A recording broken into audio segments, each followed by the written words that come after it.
Handball টিমের captain. আমরা উপজেলায় চ্যাম্পিয়ন হয়েছি।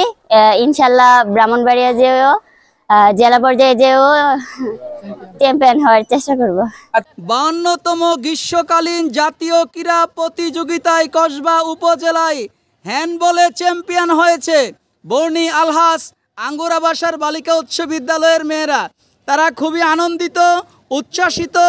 তারা 4-0 গোলের ব্যবধানে কসবা আদর্শ উচ্চ বিদ্যালয়কে পরাজিত করেছে। আসলে একেবারে বাংলার বাঘিনীরা যেভাবে জয়ী হয়েছে, অনেকটা উচ্ছ্বাসিত। এই মুহূর্তে রিয়াদ স্যার একটু অনুভূতি প্রকাশ করেন।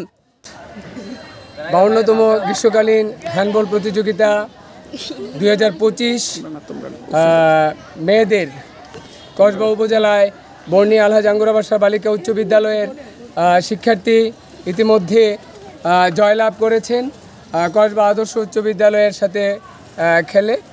আমাদের এই জয়ের পিছনে সবচেয়ে বেশি যার অবদান তিনি হলেন বর্ণী আলহাজ আঙ্গুরাবাসা বালিকা উচ্চ বিদ্যালয়ের সম্মানিত প্রধান শিক্ষক। তারপরে যাদের নাম বলতে হয় আমাদের সম্মানিত পরিচালনা কমিটির সভাপতি এবং স্কুলের সকল শিক্ষক শিক্ষিকা আপ্রাণ চেষ্টা করে বিগত 1 মাস যাবৎ তাদের পিছনে শ্রম দিয়ে আসছে এবং সেই শ্রমের ফসল হিসাবে আজকে আমরা 4-0 গোলে জয়লাভ করে এই উপজেলা চ্যাম্পিয়ন হতে সক্ষম হয়েছি। গত 24 সালে আমরা জেলা পর্যায়ে রানার আপ হয়েছিলাম। এবার আপনাদের কাছে দোয়া চাচ্ছি আমরা যেন জেলা পর্যায়ে চ্যাম্পিয়ন হয়ে আমরা অঞ্চলে যেতে পারি। জেলা পর্যায়ের খেলাটা হবে পূজার বন্ধের পর। এই পূজার ছুটিতে আমরা তাদেরকে নিয়ে কিছু সময় প্র্যাকটিস করানোর বিষয়টা নিয়ে প্রধান শিক্ষক সাহেবও বলেছেন।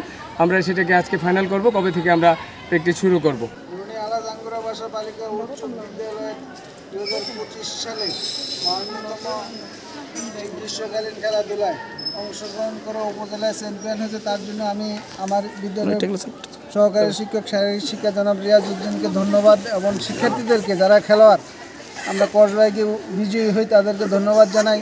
তারা অনেক পরিশ্রম করে আমাদের স্কুলের জন্য সুনাম বয়ে আনছে। তার জন্য আমি খুব আন্তরিকভাবে খুশি এবং স্কুলের উত্তরোত্তর সমৃদ্ধি কামনা করছি, যাতে সামনের দিকে আমরা এই খেলোয়াড়দেরকে নিয়ে এগিয়ে যেতে পারি।